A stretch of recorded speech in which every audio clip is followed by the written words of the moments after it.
streaming right now, I believe. Can you see us? It's not. It's not working yet? No, it is working. I'm checking it. Hold on.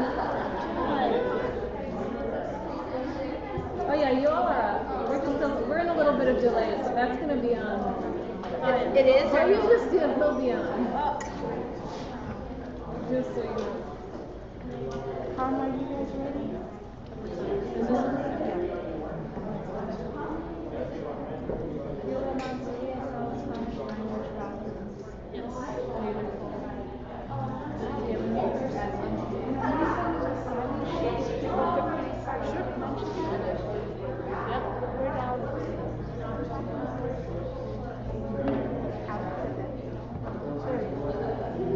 Are you ready? Do you want me to call it? Do you want to call it? Yeah, should we get going? Should we end time? Yes. Okay, wait 5. Sure. If you could do a karaoke song right now, I would do. I can't really. I only have one karaoke song. Hey, you guys, just so you know, if I go like this, how many? I can bring the other mic down. No, I'll just pay attention to me. Like this will be my signal. Like if I can't hear you, that mic. Well, I can. if I can't hear you, I'll grab that one down. Jamie, you'll have that one right in front of her. I'll take the other one. And then at the end.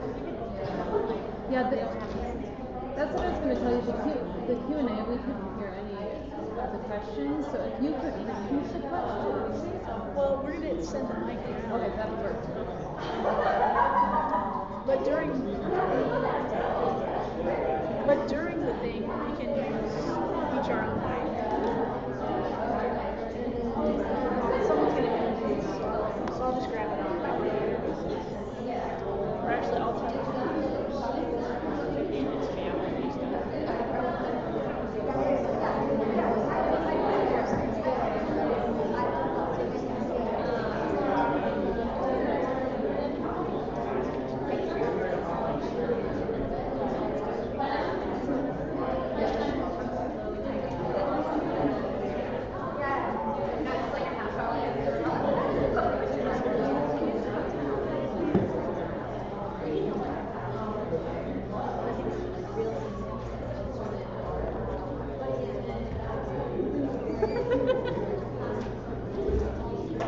It's live right now. It's live right now. Yep. But you're going to have to. boy, this is really a success. I can't believe we have people from New Mexico and Hawaii even. Oh, there's Professor Licona. Hi.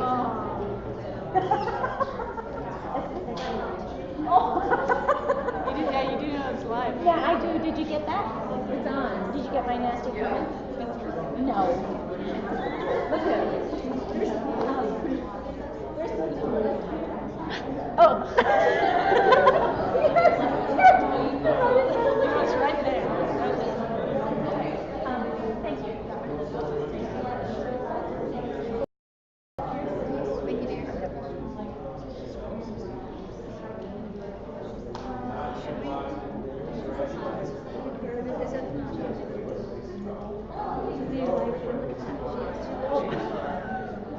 Here's going to be you're going to.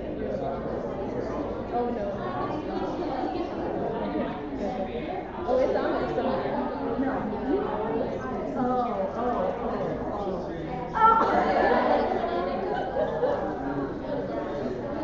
Can you get all of there? It's called live streaming. That's hideous. I thought you were only thinking, I'm like, it's so ugly and bad. Now it's This is permanent. why I told you make them. She's the one that decides if it's on. I know, It's on. Let's see how many people are watching.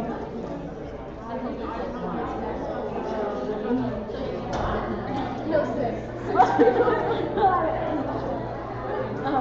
Ask Jamie what she did when we were on a radio show together. We were at this radio show. Everything you need? Water? I have everything. Okay.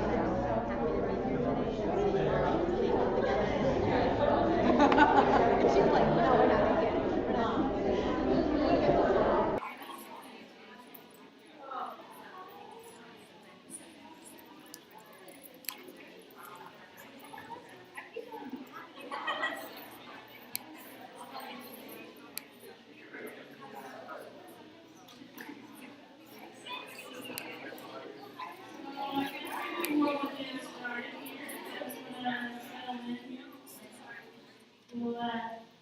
outside here. How was lunch?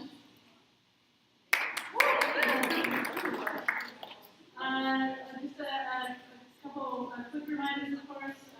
We have ASL interpretation to my left, if anyone needs that.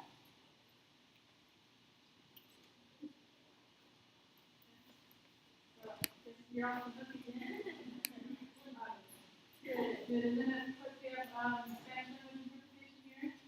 Por supuesto, tenemos interpretación al español, así que si la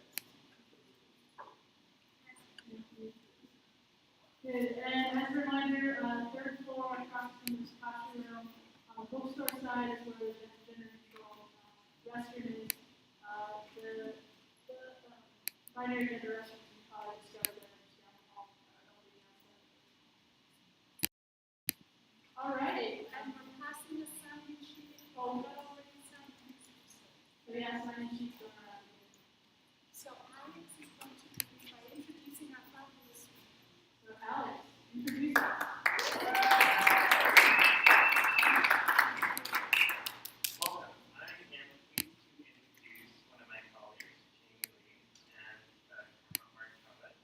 Jamie Lee is a doctoral candidate in Information Resources and Library Science with a Gender and Women's Studies minor at the University of Arizona.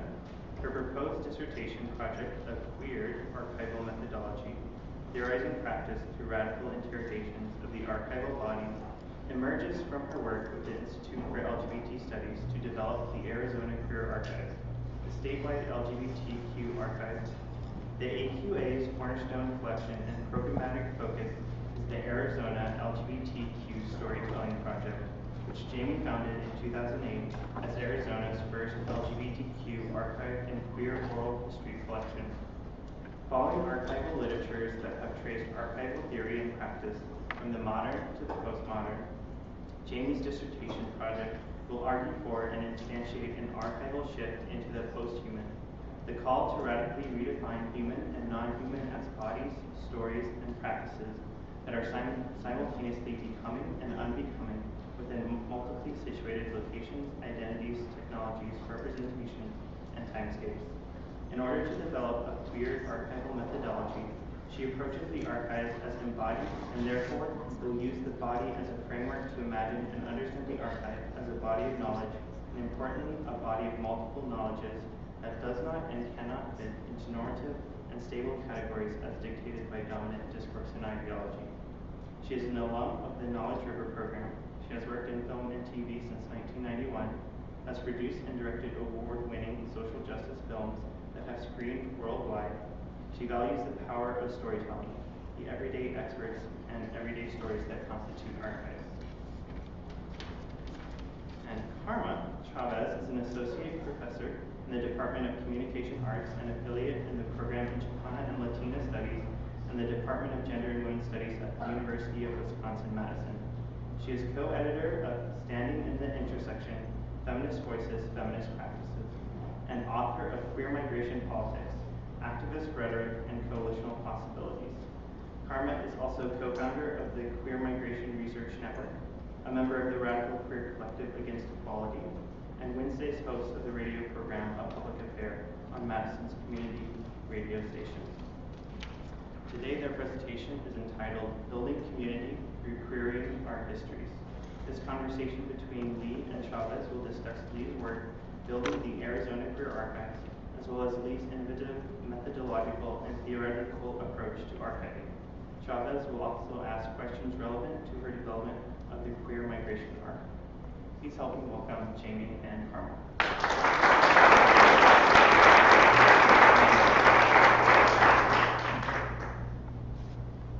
So thanks a lot for that, Alex.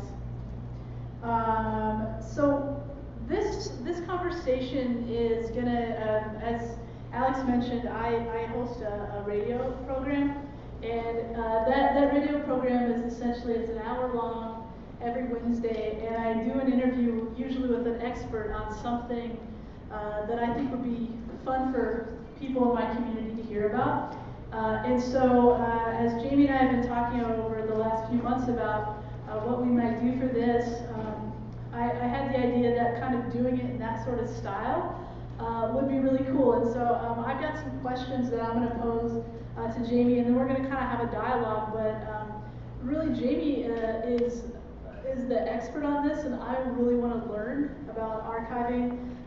In part, this stemmed from our desire to create a queer migration archive through the Queer Migration Research Network, which is something we've talked about for a long time. There's a good bit of interest in it, and we've got some basic infrastructure set up, but time and money and you know how these things go. So Jamie will teach us some good things, and hopefully then open the space to all of you if you're interested in helping us think through this, and also more broadly about archives and the kind of approach that Jamie's developing in relation to this. So I kind of, when I do these things, I sort of choreograph these different parts to it, and so we've kind of mapped this out, but it's going to be pretty organic. But Jamie, before we get to the archive stuff, you are a filmmaker as well, and you've made a variety of films over the years. So will you talk a little bit about being a filmmaker? Sure. And first, I just want to say thank you for inviting me to do this. And I think it was like last March. You said, "Hey, let's do this conversation." And of course, I was nervous because I'm only becoming expert, and I'm becoming expert in other ways and learning as I go and making things up and being creative along the way. And so it's been a real journey. And I want to say thank you, Susan, for all these ongoing conversations along the way, because you're adding a lot of little tidbits that are popping here and there. So it's like a popcorn machine, and I'll serve you all. You know, you can pick butter or kettle later, but right now, hold on tight. So I'm actually going to just jump slightly back from the filmmaking and just how, when I was younger, like growing up in kind of a dysfunctional, abusive family, like writing and telling stories was a huge piece of kind of like how I made it through. And so then I thought, like, how do people tell stories? How do we learn about ourselves through certain expression? And so when I was 21, I got a job in TV. I dropped out of school and did that, and like listened to stories and try to figure out, how do I use this technology and how do I use it in new ways? And that was really kind of what started, from the pen to the paper to collage to, thinking montage and editing, and how that ended up transpiring into a 20-year, career doing film and ironically fashion videos for Marshall Field's and Mervyn's and museum exhibits for the St. Paul Science Museum, things like this that paid the bills in order to support the passionate part of making social change, and how to have more voices in the conversation and not just, that one voice that has to be the expert. And so that's why I'm really excited to always be in conversation about how to learn what we're doing, how to learn and how to do it right, at least think we're doing it right, and see how we can change and be adaptable along the way. So this kind of lifelong love of storytelling in a variety of forms, not necessarily just political, but a lot of your films have had a political bent to them, but are also very much about storytelling. And I don't know if you would want to talk a little bit about maybe one or two of those, and you can transition that into thinking about this bigger project of archiving stories. My first feature film was called Treading Water, and we had just moved into Minneapolis, and people were like, how could you live openly as lesbian in this rural community? And so we said, well, we'll show you. So we started to collect all these stories, but it ended up where we knew 5 people, and we collected their stories in northern Minnesota, and they said, oh, you should go to Hibbing or Grand Rapids and meet Bob. He'll hang out at this bar at 10:30 a.m. and then he'll introduce you to this other person.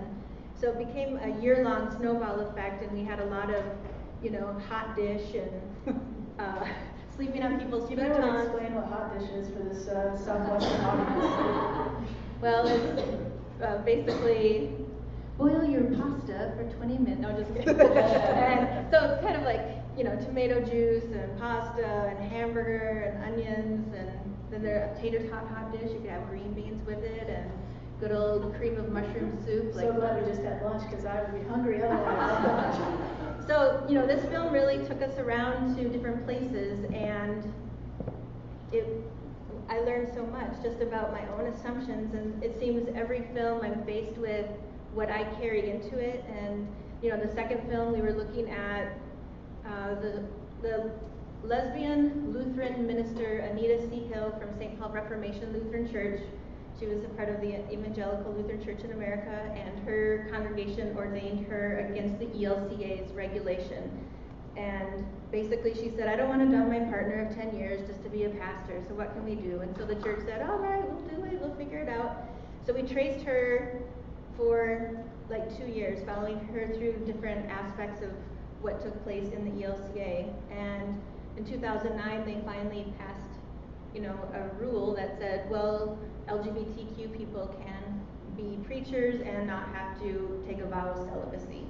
So that was something, but it was 7 years after we had finished the film. And it was kind of a neat thing. We got grant funding to send the film to all of the ELCA voting members. So it was kind of, in a way, thinking of the power of the people, the power of stories, just to hear who are these people and why should we even give a darn about what's taking place here, instead of just standing by, you vote yes or vote no. So I mean, these are, you think about the kind of storytelling that you're archiving through film, and this very important historical sort of thing, and this is part of a larger movement of LGBT inclusion in churches. This is a far cry from conceptualizations of traditional archiving practices. So if we kind of think about that work as archiving one kind of story, one kind of historical moment, how does that relate to then how traditional archives are understood, or can we even map those on the same space? Well, that's something that is so interesting to think that what we do with archiving, you know, comes from 1898, the Dutch manual that tells us here's standards and codes that we have to fit with, and here's how you collect, and here's how you appraise your materials, and here is really what the record is.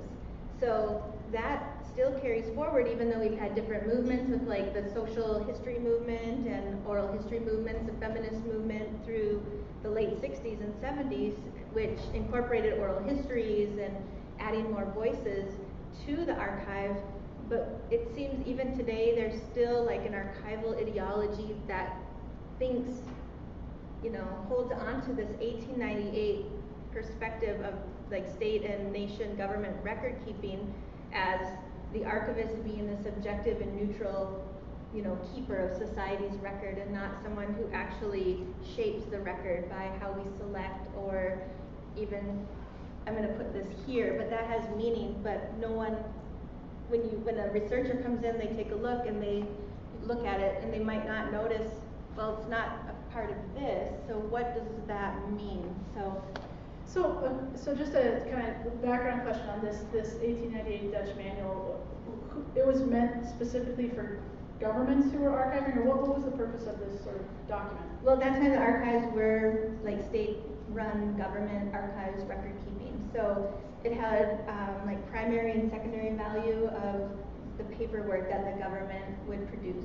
And so I think it was like in the 50s, Ernst Posner and Gerald Ham were like, hey, we want people in the archive. Why is it we just have the government in their materials about us? We should have our materials in there too. And so that really started this idea of how people can get into the archive, and it's not just these governing bodies of how they regulate us. And yet though, so even as people are able to be in the archives, there's certain people who are archivable historically. I based on my limited knowledge, I would assume that to be the case. So how, and there's still, I suspect, even if the kind of concept of the archive broadens, there are still certain people who are deemed worthy of doing the archiving work. So I guess who is able to be an archivist even as the concept was broadening? Well, there is a certification system, and like archival studies became professionalized, and so there were certain standards that if you were able to meet the standards, then you were the archivist. But I think once like the 60s and 70s came into play in the social history movement, we started to see more openness to everyday archivists and like community archivists that weren't necessarily needing to have this certification. So that kind of. And so you get, so this kind of, there's still the profession, so it becomes a profession, but then you have the everyday or the vernacular, the amateur archivist. And this kind of concept is connected directly through like social movements or through a kind of critical turn,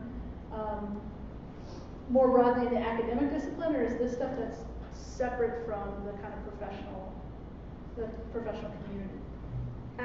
For some reason, I think it is more separate, that it's more what's happening practically in the community, like in practice, that now it's like we look back and we're like, oh, it is happening. It's not just the institutional entities that are making this happen, that there are pockets and we're discovering them along the way. So in terms of the development of these kinds of alternative, or maybe not even alternative archives, but just archives that are not connected to institutions in the same way the government or I guess other kinds of formal institutions. Historically, I get, maybe that this isn't a fair question, it might be too broad, but do you see still a sense of wanting to preserve a kind of particular product, even maybe in archives that were focusing on women's history or gay history or something like this? Is there a, even when there is an alternative, is there still kind of a standardization? Well, I think that more and more records, more and more definitions of what the records are occurring. Like we're recognizing them, and it's not just today. It's been, probably the last 4 decades that we've been seeing different things in the archive. And if you go and you start to, look at different historical societies, you'll see, depending on what the community is, what they're producing. Like I think people are starting to put into their archival boxes things that are meaningful and relevant, where it's not only the paper product. So kind of then tying this back into, so you're a filmmaker, you like stories, you like telling other people's stories. There's this world of archiving out there that in many ways is fairly traditional, even as the last 40 years there's been some shifts. So how do you make the transition into studying this stuff as an academic?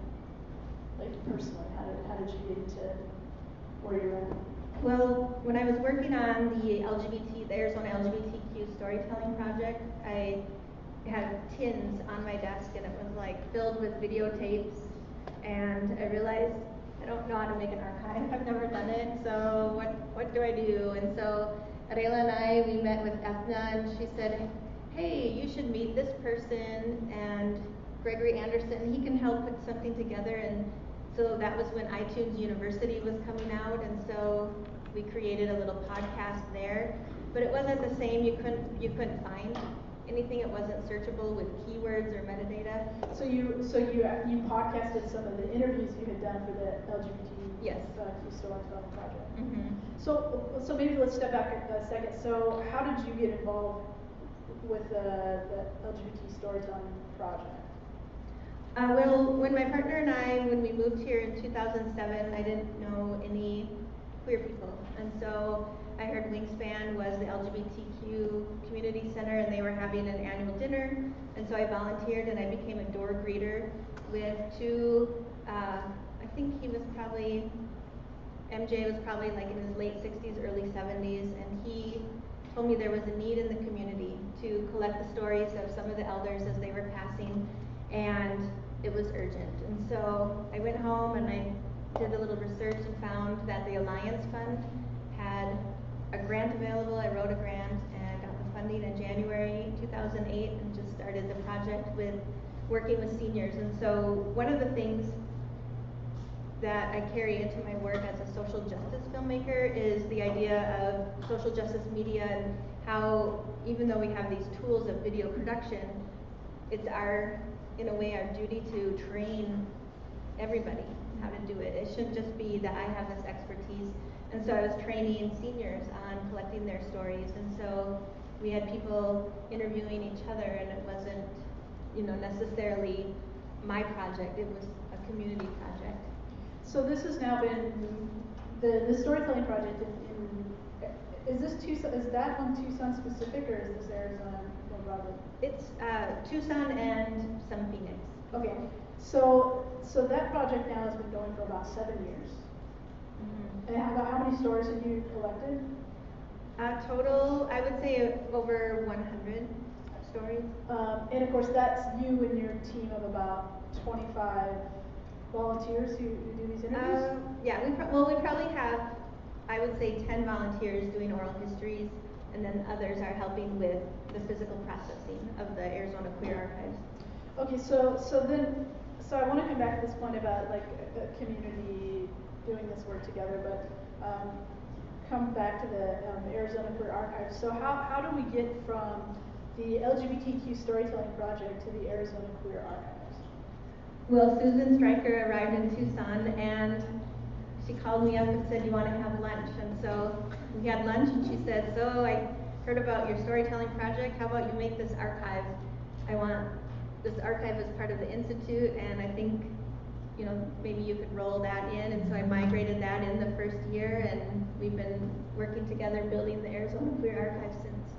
So what are in addition to is it primarily comprised of the storytelling project right now, or what else is a part of the archive at this point? Well, we have the storytelling project. We also have the Wingspan LGBTQ Community Center, their organizational collection. We have 2 individual collections. We have the Flyaway Zine Mobile collection, and we have the Made for Flight Kite collection. And I feel like Southwest Feminists Reunite collection, and that is a lot of oral history interviews, but now we're starting to get photographs and other materials from their 40 years gathering. So let's use these kind of two, the bigger archive and also the storytelling project, or maybe we could use them as a way to start to introduce people to this methodology that you're creating. And to think through some of the tensions that come out in doing this work. And so you're creating what you call the queered archival methodology. So what are you trying to do with this sort of in a broad sense, and maybe we can tease out some of the smaller parts of it? Well, when I met my partner, I was working on a film about the Cree Nations in northern Manitoba, and as a non-native person, I was like, how do I understand representation? And so Adela said, you should read Linda Twy Smith's work, Decolonizing Methodologies. And so that has stuck with me since 2005, and it is something I always go back to. And so I thought, how could I design a queered archival methodology that would open up structures of the archive to be flexible and adaptable from like the archivist perspective on the inside of the archive? How do we create it to be relevant to communities, to what's taking place with technology, and make it continuing to be representative of the diversity within communities?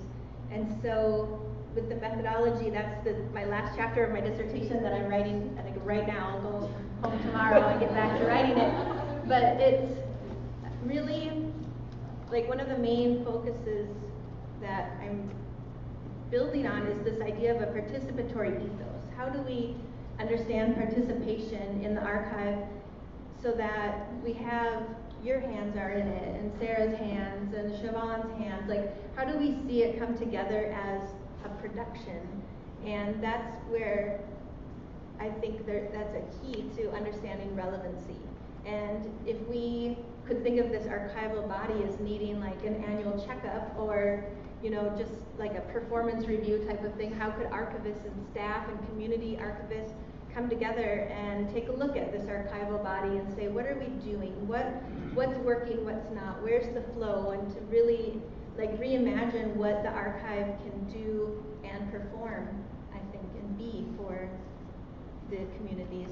So, what makes that, in your view, particularly queer? It seems like you might call what you just said a variety of things. So where's the queer for you?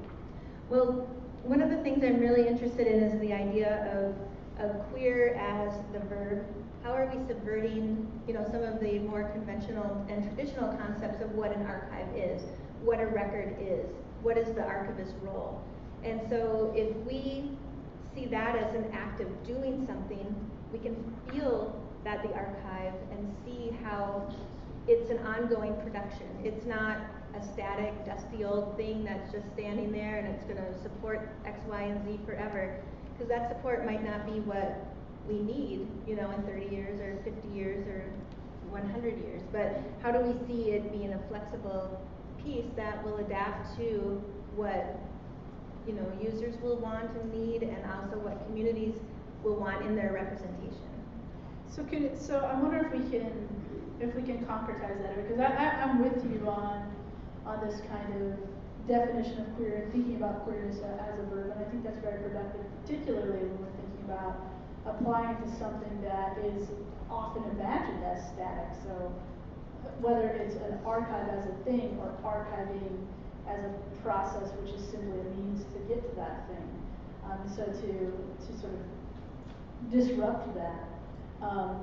But can you talk like concretely about maybe an example of some of the stuff you're working on, where you really put that idea into practice, or you see it playing out? So in relation to an object, or in relation to a set of stories or something. Does that make sense? Mm-hmm. Well, one of the things I'm interested in is how might an archive hold stories from within the same community, that one might be normative or homonormative and the other non-normative.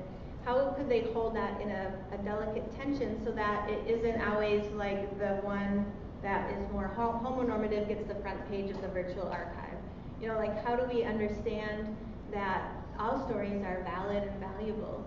And that's something that's part of the appraisal process with archivists, is what's valuable, what should we preserve? And so we can see also, if we can hold these in a non-hierarchical way, we'll have the person who wants to have same-sex marriage to feel like a real citizen, and the man who has 2 other partners and the largest king-size bed. So these are actual oral histories that people have talked about. This is fascinating me. I remember I was at the GLBT Historical Society in San Francisco a couple of years ago, and I was working on a project, and I was talking with one of the archivists there, Marjorie, and she was saying to me that they had actually been, in her view, they had been losing money, losing opportunities for grants that they used to once be able to get because of the equality agenda. And she said that if they couldn't figure out how to write in equality into a grant, because all funders wanted to fund essentially marriage equality, that they weren't able to get money to support their projects. And to me, that sort of, and I've told that anecdote many times over in my scathing critiques of gay marriage. But I think it's an interesting anecdote to connect to what you're talking about with how there are all these different factors that play into what gets to be part of an archive, and how this methodology you're developing provides a means with which to not say we shouldn't have a focus on same-sex marriage or a focus on whatever inclusionary politics, but to figure out how to hold these things in tension. Are there folks you've worked with or collections you've built where that has been hard to do, to kind of hold those things in tension, or where you struggled with that in more instances than in others? Well, I think I'm reminded that the LGBTQ community is made up of L's and G's and B's and Q's, and it's not just one easy category, that we're complex and we overlap each other, we're messy, and that's the joy of what comes out of our personal stories and our artifacts, what we're finding. And I have an intern who is from City High School, and so I watch him as he goes through the boxes and he's helping me process, and he's like, oh my gosh, look at this film festival folder, this is so cool. And then there was this picture, just a random picture of like a naked male behind male hands holding it, and he's like, what do you think this is? Do you think it's a film still? I'm like, I don't know, but do you think we should keep it in there for the next researcher to find? He's like, yeah. And then there's this other folder, oh, these are the ones, the rejects, they didn't get into the film festival, should we throw them? I'm like, no, we gotta keep the rejects, and so it's just one of those things, like, I learned a lot just from the excitement of new hands in there, what become assumptions and like sedimented practices in my own weeding through boxes. And it's like, there's so much joy in discovery. And I think when we do it every day and it just becomes a part of our dailiness, that you start to lose a little bit of the joy. But yet the smell of that number 2 pencil brings you back to 3rd grade, and you forget about these certain like affective pieces that the archive plays for us as people in the archive or visitors to the archive or the archivists themselves. Like, how do we like make manifest these experiences? And so I think as part of the queered archival methodology, like really I'm not inventing anything, but it's in a way aggregating all of these great methods that community archivists are doing and institutional archivists, and really looking at how is it that this archive can be intelligible and legible from this perspective and this perspective and this perspective, because we're putting together, semblances of what started in 1898 as codes, but we're reimagining them for what is really happening in our lives. So, I guess I'm interested, one of the things you write about in your work a lot is a discussion of both the politics of respectability, which we've been touching on a bit, but I wanted to kind of connect this to Siobhan's talk from earlier, and these constructions of good and bad citizenship even, and how they play out. And could you talk a bit about how you're thinking of these concepts in relation to processes of archiving? Well, I was really inspired by Siobhan's work, and also Jasbir Puar and Deborah Gould, and just this idea of how is the good citizen formed, how is the bad citizen formed in these productions. And so thinking of the role of the archives in this, and in collecting oral histories. And I was telling you earlier how when we sit so close and we're telling stories, how the first 20 minutes, it's the rehearsed everyday narrative that they tell everybody about their lives, and it's usually a little bit more normative, but by minute 21, the eyes shift from me, private, to the camera, public, back to private, public, and you can start to feel a little bit of a nervous energy as then here comes a little twist and a little bit naughty, and where it just is the true person kind of in a way coming out of their shell, because it's a nerve-wracking experience. Like right now this camera is here and I'm like, oh my gosh, I'm like so nervous. But it's just one of those things where you start to see how the process of our own storytelling, Susan introduced me to somatechnics and thinking about the technologies of the body, and even in how we remember and how we forget, it is a process. It's a technology of how we deal with things. And so even in our storytelling, what we choose to say, what we choose not to say, there's always that politics of respectability that is an interface that we move through, I think, in telling. And you can see it in what we decide to collect. If we were, each to have a box that's our archive box, like what makes me queer? How do I define myself? And so, like, that was an exercise I did. I walked through my garage and I'm like, oh, I have a football card collection. I forgot all about that. Like, that would totally, I think, be some type of a defining moment from 1978. The year I was born. Sorry. Well, so I'm wondering, one of the things you do, or another concept that you apply in your work is thinking about Avery Gordon's notion of haunting in relation to archives. And is this kind of an example of what you mean by haunting when you talk about that? Yeah, so I think like we're haunted by these like urges to be normal or to be considered good and be accepted. And so in that, if we can, if we create this archive using a queer archival methodology that would be flexible and fluid, as a user of the archive or someone who's accessing the stories, maybe we can offer, as the archivist, offer some like different ways to understand metadata and keywords that would maybe show, here's how you could read it differently. Here's how you might look at this slightly differently, if you want to queer read it, or that's one of the things that I keep thinking about is like what haunts us, how do our bodies hold on to cell memory, and just thinking about all of our histories, like the body as the archive and like what we hold on to, what we show, and in that there's so many pieces of our histories that haunt us. Well, I was thinking about, I had written this quotation that I thought would be fun to share from my friend Charles E. Morris, who has a piece that he wrote a few years ago called Archival Queer. And he says that the archival queer, quote, must understand that the archive's promise as an inventional wellspring, so a place where we can sort of, invent ideas, invent interpretations, is inextricably linked to queer movement, traversal of time and space, mobilization and circulation of meanings that trouble sexual normalcy and its discriminations.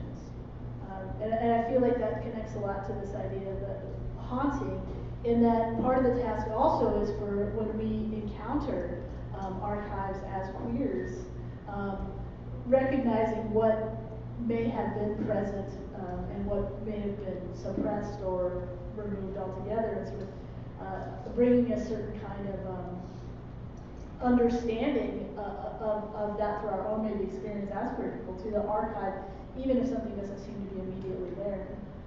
I don't know if that connects at all to the way you're understanding haunting too, or if I'm extending too far. No, actually that totally equates, and there are some other authors that are thinking about the gaps and the silences and what is in those silences, but really what are in the words that we say. If you think about how certain discursive violence has been enacted on people to regulate them, how then do we say it back in ways too? So it's not just gaps and silences that the ghosts exist, but thinking about how we perform the ghosts in ways too as a haunting.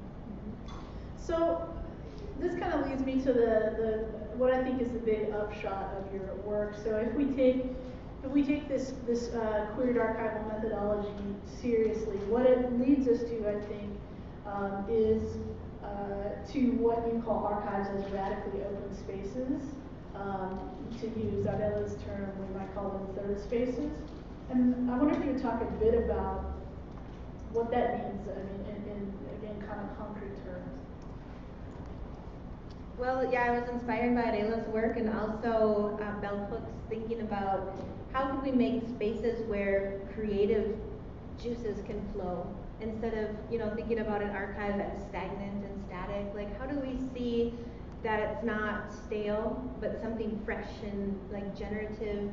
And that's where, with this methodology, we could incorporate with the GLBT Historical Society. They have E.G. Crichton as artist in residence. And what she has done, just amazing exhibits where she has taken, she called it matchmaking in the archives, and she has taken, like, say, the collections of 10 people who had passed and matched them with 10 living artists and asked the artists to reinterpret this. It was just like an amazing presentation that I heard her give about what took place and how can the archive be a place that produces more collections? It isn't just sitting there as the receptacle, but it, following Heidegger, it can gush forth what it holds, and you see that it becomes this reciprocal process of ingesting and putting out there. And one of your colleagues, Kendall Rourke, she called me and she's like, hey, I did research and I would love for my research to come to your archive because it, is Tucson social movement based. So how can we make this happen? So to think like here, archives could also hold the research that is open and flexible and not necessarily having to be restricted, you know, until 30 years after the death of blah, blah, blah because of IRB, but seeing how had she created her dissertation and research project in such a way that this can then be open and accessible to other researchers who want to come in and make sense of it in their ways too from their disciplines. So I just feel like there's a lot of like openness for a generative space. Well, as you were talking, I was thinking about digital spaces already sort of doing this work. So spaces like Tumblr, and in the ways that spaces like Tumblr get used, I think, as these kinds of open archives, even in the way people will repost something in order to keep track of it for later, or how you know, people will create these amazing bibliographies on a subject that then gets, you know, reposted several times, but put to different uses. And so it's constantly moving, it's constantly living, and it's in many cases this interesting blending between both an academic and an activist, or an academic and a vernacular kind of space too. And I don't know if you see what you see are the possibilities in digital space and connecting to this concept of the radically open archive, or if that's part of your work at all. Well, I actually feel that the digital spaces are holding new opportunities for what archives can be and whom they can reach. And KJ Rossin, he has a great project he's developing from Mount Holyoke. And one thing I'm always, because I do teaching of social media courses and identity and collaborating in online spaces, and so I like to think and follow Juicy Parika's work, What is Media Archaeology, and looking at the past technologies, so thinking of the archive as a technology, and then also the present technologies and what we might think of as new media, that, you know, our terminologies are in flux. How do we understand it? And so we understand it through the past, how, you know, the 1898, we're looking at even how do we aggregate certain things. And so, you know, thinking of Twitter and how that, you know, we're running around doing hashtags, this and that, and so thinking the hashtag, you know, I'm like, the pound sign, what happened? And so it's like the users, they have said, hey, we want to do this thing, how do we keep track of it? And so it becomes this whole way to aggregate, and it's based on what the users have you know, said we want to try to do. And so then carrying that into the archive, how do we listen to the users of the archive too, to make it something that's a generative space? So it goes back to the radical openness, and how do we understand the foundation of the archive can be flexible and not just like, no, this is the only way you can access it. Get your white gloves on and get in here. It's like, wait, what? Are you sure? Can't we just like, you know, take a piece of paper out of there or whatever? So you start to see how do we like reimagine what the archives can do. Well, I think to me this is an interesting space maybe to open the conversation more broadly to questions that the audience might have about thinking through these processes, but then also maybe we can use this space to, I mean, you know, kind of selfishly, I'm interested in thinking a bit more about how to apply this to thinking about the queer migration archive that, you know, some of us are interested in doing, and what that might look like, and the politics of involvement. And I think this, you know, what Edna and I have tried to do with this symposium reflects our hope for not just an archive of the future, right? So this kind of connection between past and future. So thinking about how can we have more productive relationships between academics, artists, and activists that aren't about academics pilfering from activists, from artists, but that actually there's some genuine community, or at least multiple hands, in articulating this past, if such a thing is past, and also in forging a future. And I don't know what your maybe your thoughts are on thinking about that kind of dynamic between these multiple different actors in relation to something like an archive around a kind of unified subject, like queer migration, for example. I don't know if you have any initial musings on that. Well, I think actually if you throw it out to, you know, the community who would probably be donating materials, and also how would they be using it, I think that will help to determine what the scope would look like. Yeah. And like your mission and vision of the thing. So let's open it up to y'all. Hannah's gonna take the, oh wait, Hannah's finishing 140 character tweet. Hannah. Making her practice. So Hannah's gonna take one of the mics here too, so that the sound goes to the stream. And if you can hold it like this close to your mouth, that way we can get the question on the stream, that'd be great.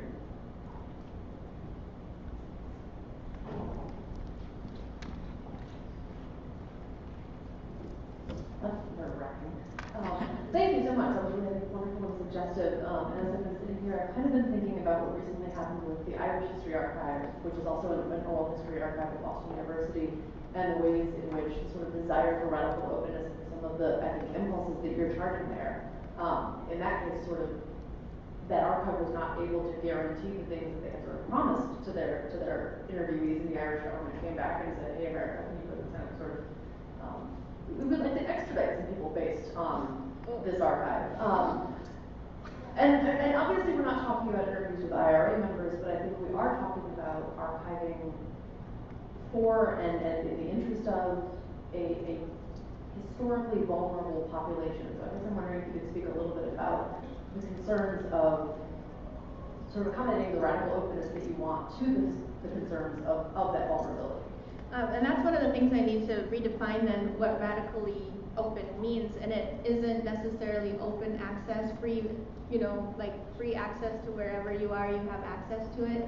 Because I believe with like what's happening with human rights archives and that movement, that there needs to be something in place to protect vulnerable populations. And one of my mentors, Anne Gilliland at UCLA, she is studying what's happening in Serbia and Croatia and looking at, you know, what is the role of the archive there when people are still subject to violence and that type of just, you know, insidious trauma. Like what role can the archive play to try to help people get their documents, to be able to get a passport to travel? Like there are a lot of obstacles to access. And so thinking, how do you protect vulnerable populations? So when I had first talked about radical openness, people were like, oh, 24/7, like you're open all the time, you know, like that type of thing. And so it's really trying to think how the openness can be a flexibility from there. And so that's something to think about, how then the methodology can be flexible in an ongoing way, I guess, in like a spiral. How do we see it like shifting and be malleable? Thank you. Yep.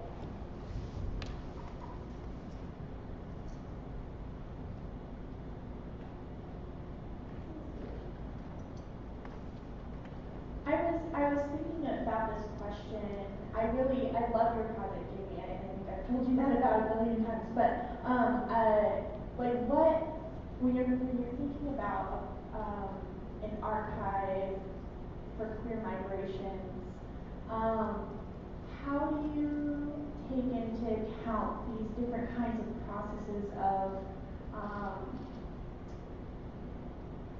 perversion or like criminalizing specific groups and who has access to those archives at the start in ways that maybe groups in the interest of self-representation aren't thinking about, or maybe are in other ways? I don't know. This is like a really funky, awkward question, but it's such a tenuous ground and an important project, so I was trying to put that out on the table, I guess. And I would have to say I'm not an expert on the politics of queer migration, so I don't think I would be able to really be able to speak on it, you know, in terms of how, you know, to maintain certain access points. But one thing, I'm not sure, there's the Plateau People's Web Portal out of Washington State, and what they've done is they have different knowledge systems coming in to using this software. So we have the university archivists on one end, and also indigenous archivists and community, I think they were called community scribes, coming in to access the same online archive. And so they were able to put together certain scopes of access, or scales of access. And it's a program called Mukatu, and it's open source. It's out in the beta phase right now. And that's something, if you want to just take a look at it, because that could even be something that then, based on certain levels of access, you could keep, certain vulnerable populations more secure in ways, I think, if you have those in place. But I think you'll have to determine that for yourself and who is submitting materials. I mean, one of the things initially, so the kinds of initial collections that we had talked about if we were to create a queer migration archive were in relation to far less vulnerable populations. So for example, Yasmin Nair, the writer who many of you know, who I write about in my book, she's donated her papers, digital versions of her papers, articles she's written, interviews she's done, those kinds of things, and said, yeah, by all means, I of course would be willing to do that. I've been talking with Devanaj Dasgupta, who has worked a lot with binational same-sex couples and has a collection, he and some others have collections of stories of binational same-sex couples from early on when this kind of movement started in the late 90s, early 2000s, and so that was one of the ideas was to do that, which of course is, speaking of politics and respectability and good citizenship, right? Then, over, for the last decade, I've just collected ephemera. From whether that's been from rallies or whether it's been articles that have popped up here and there in a variety of forms. I mean, I've got hundreds of pages of this stuff that I've been digitizing that, and I don't know, I'd have to think about copyright and stuff.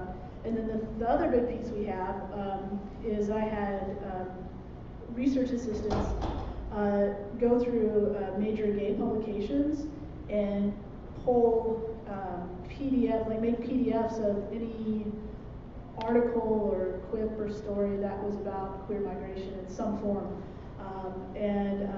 My goal over the summer was to actually apply for copyright permissions for all those places, which I didn't get to. But that is something, probably Anna will get stuck doing that at some point when she's my research assistant one summer. But so those kinds of things were our initial thoughts, and those are, that's a very different thing than some of the more I don't know the words, to think about more vulnerable populations or the kinds of stories connecting to what you're talking about that put people in a situation that is potentially, damaging. So I guess that's what I said to that. And there's also the National Security Archive, which is an NGO that has been supporting, I think, people in Brazil and also Guatemala, and that could be a place where, certain vulnerable populations could position their materials in a space like that. They have a lot of legal analysts and people on staff that aren't linked to our government, but where are they based? I think just outside of DC. And that might be something to think about too for certain populations.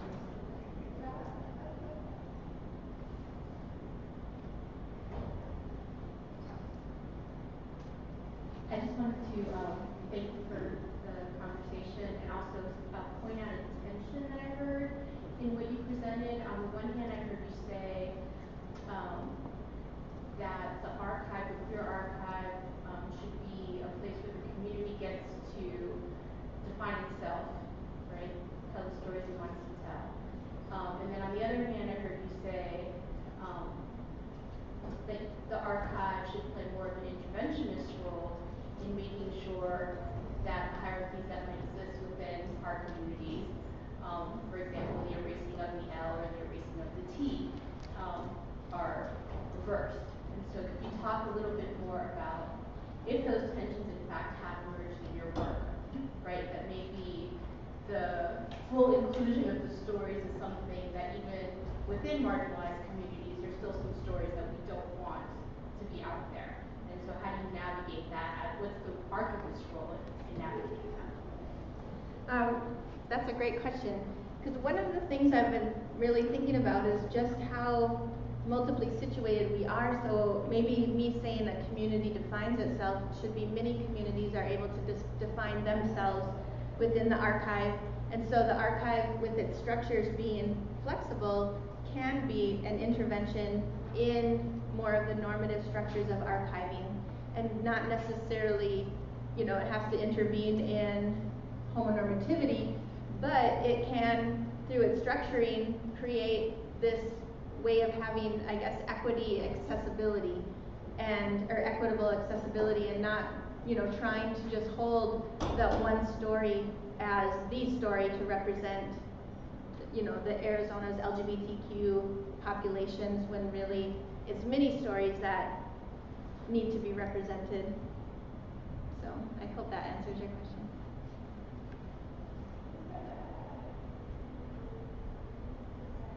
I have a question. Are you So in the process of archiving, there are always necessary exclusions, and I think oftentimes the archive is constituted by those exclusions, which certainly has already been somewhat addressed in this discussion, but I wanted to know how you negotiate that necessary exclusion, whether intentional in terms of trying to put the non-normative at the forefront and so holding back on representing the homonormative, or unintentional exclusions, which are almost unavoidable in the process of archiving.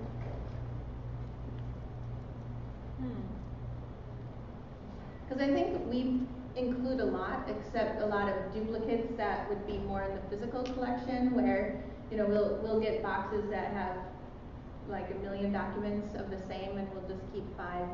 But thinking about the stories, we haven't excluded anyone's stories, and I think the only time it has unintentionally been excluded is maybe because we have a little bad audio that we'll need, like kind of in a way the production process has influenced the quality. So it's like, we might have to have that sweetened, or someone placed the person in front of a window and so it's dark, and so we got to figure out how to do that. And so I think it has to do with time, resources, and like technology.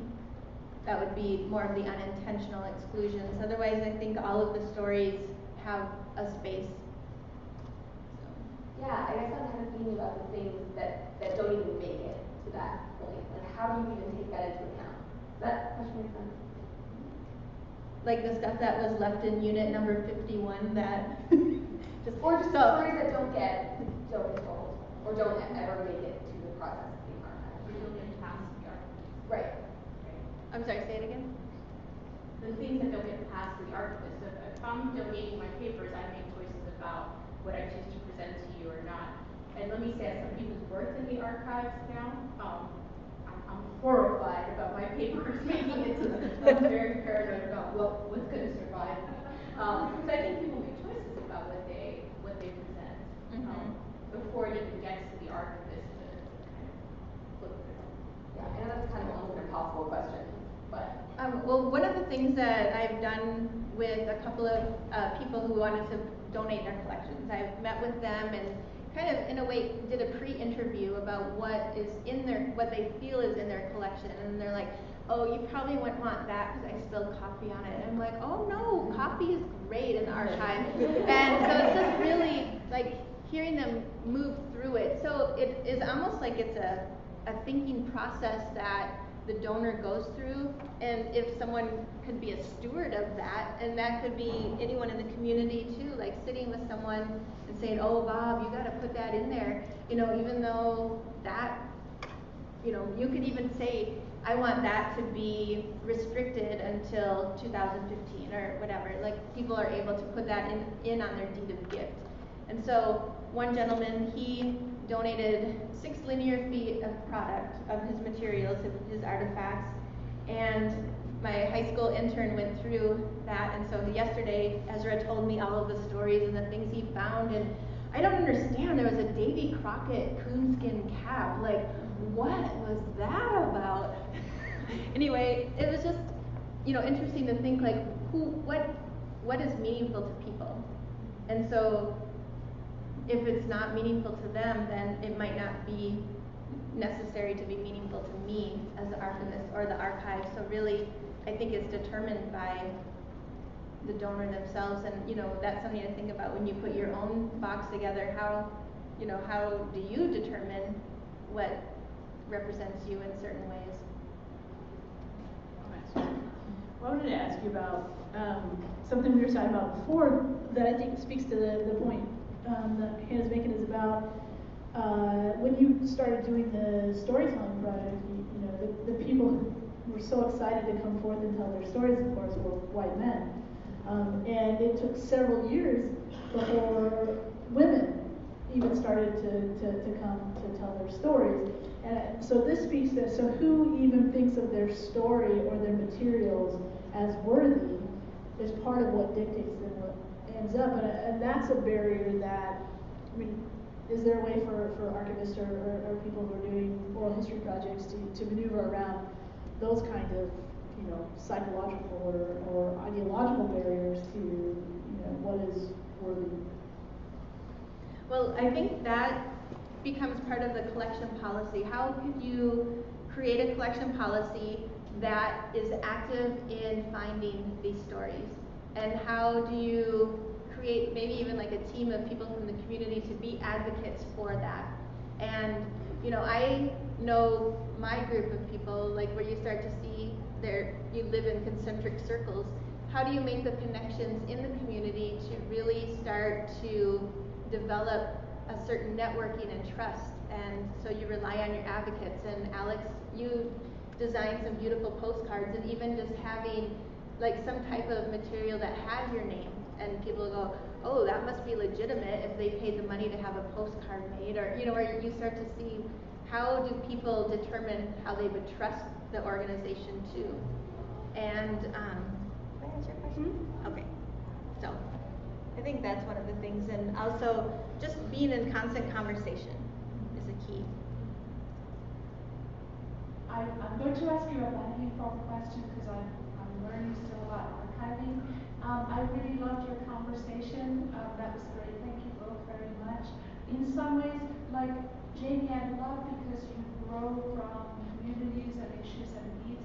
To some extent, I'm wondering about, do we have to begin by what is the purpose of the archive, and does that define what we do and how we do it? Like, how do we make differentiations? Because on one hand, there are groups whose voice is never recorded, or when I think about a queer migration archive, like it shouldn't just be anything. What is the purpose of creating the archive? What should be collected? The goal is not to make people vulnerable. But then tomorrow morning we're going to hear from Sally, who's been collecting stories of African queer people in Africa and the kind of extraordinary impact it has had on the continent and the diaspora to collect those stories. But then the other side, I've heard academics my age and older now talk about, somebody might collect my papers, and it creeps me out. Like, what the hell is wrong with these privileged academics, including me, to imagine we should be archived? Like, I'm not that important, right? So I'm also then connecting it to Karma and kind of Yasmin Mayer's question about, so where's the politics of neoliberalism, of capitalism, of new productions of self, of new forms of self-enhancement, and how do we think about archives in terms of critical political things that we want to have happen rather than just to collect everything by everybody because we can't. I hope that gives you somewhere to start. It's not that well formed, but thanks.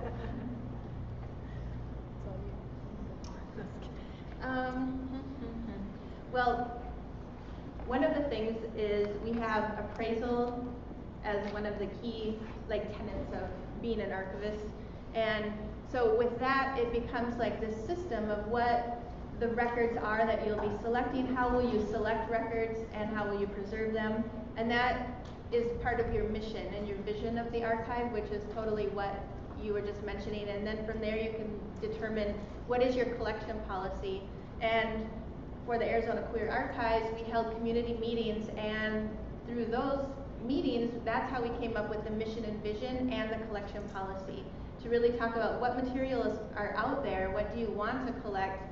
And it makes me think about, you know, Derrida and archive fever and this idea of the archiving archive, and how archivalization makes me write my notes slightly differently and a little bit clearer with my penmanship, because it might end up in the archive. You start to see how you create what you're doing could then be archived. So you intentionally are shaping that. And so that's something to think about as you discuss how you will organize your papers or whatever. But maybe you just have to take your third year review, your tenure box, your full professor box, and run it over to the archive and say, put it on in there. So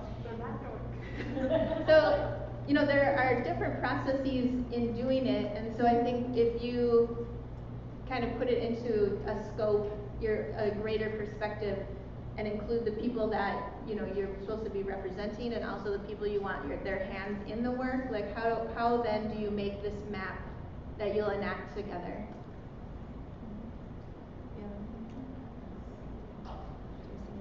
I was going to ask a question.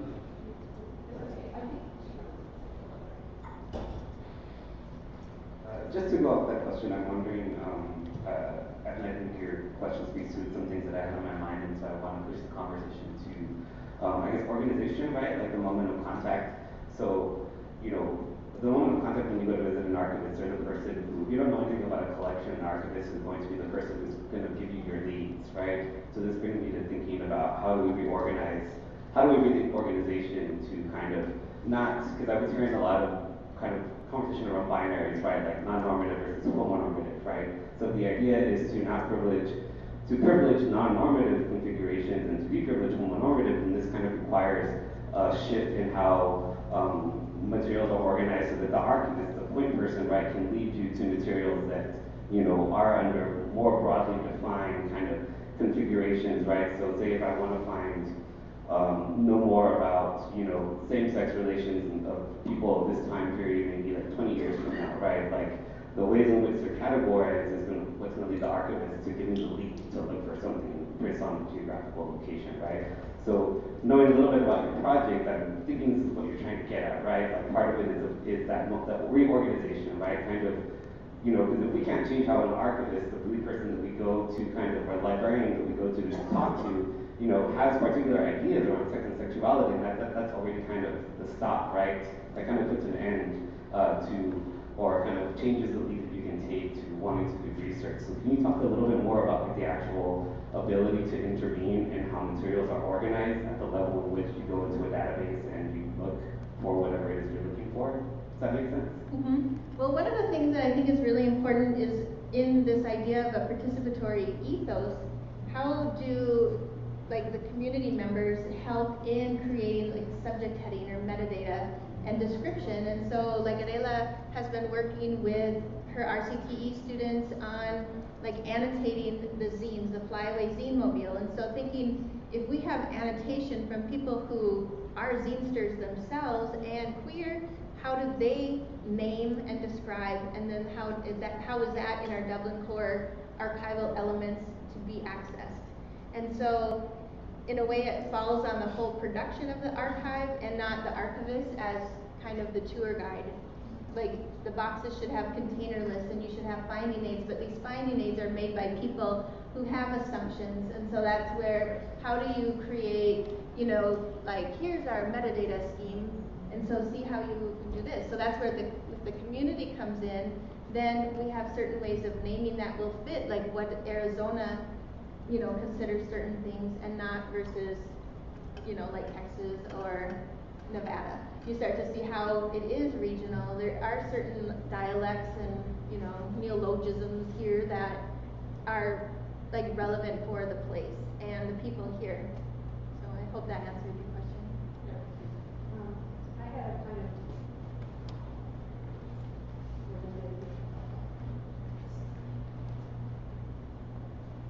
hi, thanks. I have a related question about this categorization. Partly also because it seems to me, reading a lot of stories and constructing a lot of stories, that sometimes things that you would categorize as homonormative or even heteronormative are the places where you find some intensely queer stuff.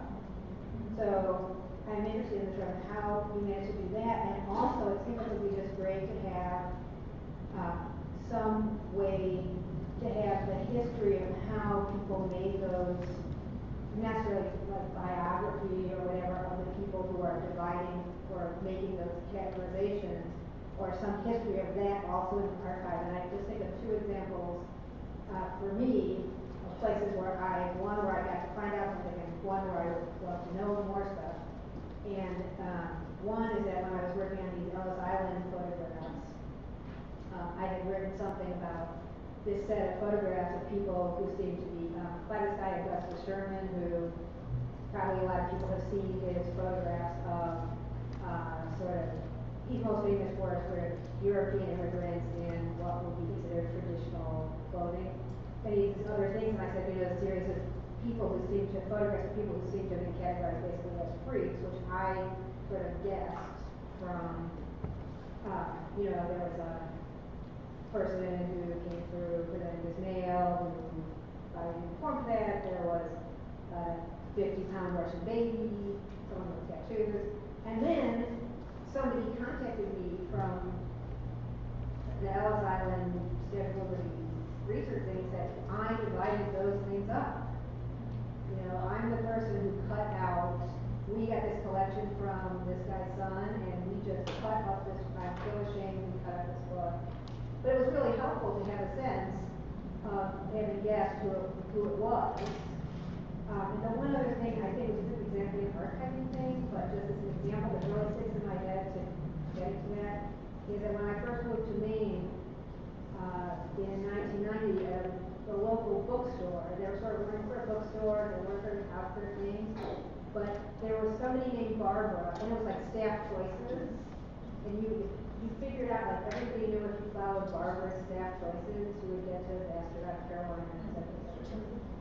Anyway, that was just a one answer to say, I wonder how you could get into archives, something about the stories of people who are helping make those choices between labels, categories, and all those different things. Well, one thing in archival studies, there's something called the colophon or calophone, and that is the archivist saying why they made the choices. And so often that will be listed with like your finding aids. And to your first question, one thing about how we move through our own politics of respectability and our storytelling is that one sentence might be normative, the next non-normative. And so really it's, I guess, leaving our stories in their entirety, for people to access and not edit down or cut out certain things, in terms of just creating one story. And so that's something I think that's important for the archive to really, like in the oral history production, how do we, keep that as a visible part of our own multiply situatedness. Ooh, so that makes me figure out like why the mysterious Barbara came to my mind, which is, do people at ARC who visit archives get to tag things? Would be really cool. Get to what? Like people who use archives could get to tag them, and when you find the like crazy non-normative thing, what you think is the story of XYZ, that might be an idea. Yeah, actually that would be a great. I have seen like in museums where they track people, to see where do they go, what places do they stop the longest, and even, if you're visiting an online archive, you'll start to see the tag cloud slightly shifts based on whoever is moving about. So these technologies are forming our, clicks and stops and starts through the website. And so seeing how do these technologies really highlight the ways, we access and understand what we like, what we're interested in. And how can you contribute if you were one of those people moving through by helping to say, hey, I found this in the non-normative, in the normative section, but check out what's on page 42.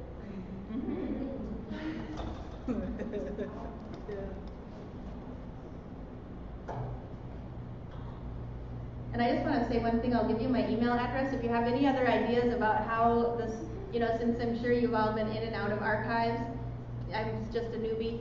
So it's jalee2@email.arizona.edu, and I'm always open to hearing ideas and suggestions to like making something more flexible and open, and what does that mean for access.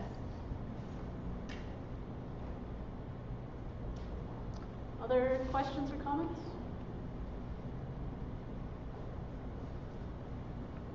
No? I was going to just remind folks, if there aren't questions or comments, we have coffee, cookies, stuff supposed to arrive at 2:30, and at 2:45 we'll hear from Jim. So a short break, but be back. We want to hear Jim's talk. Thank you. Thanks, Jamie, again. Thank you.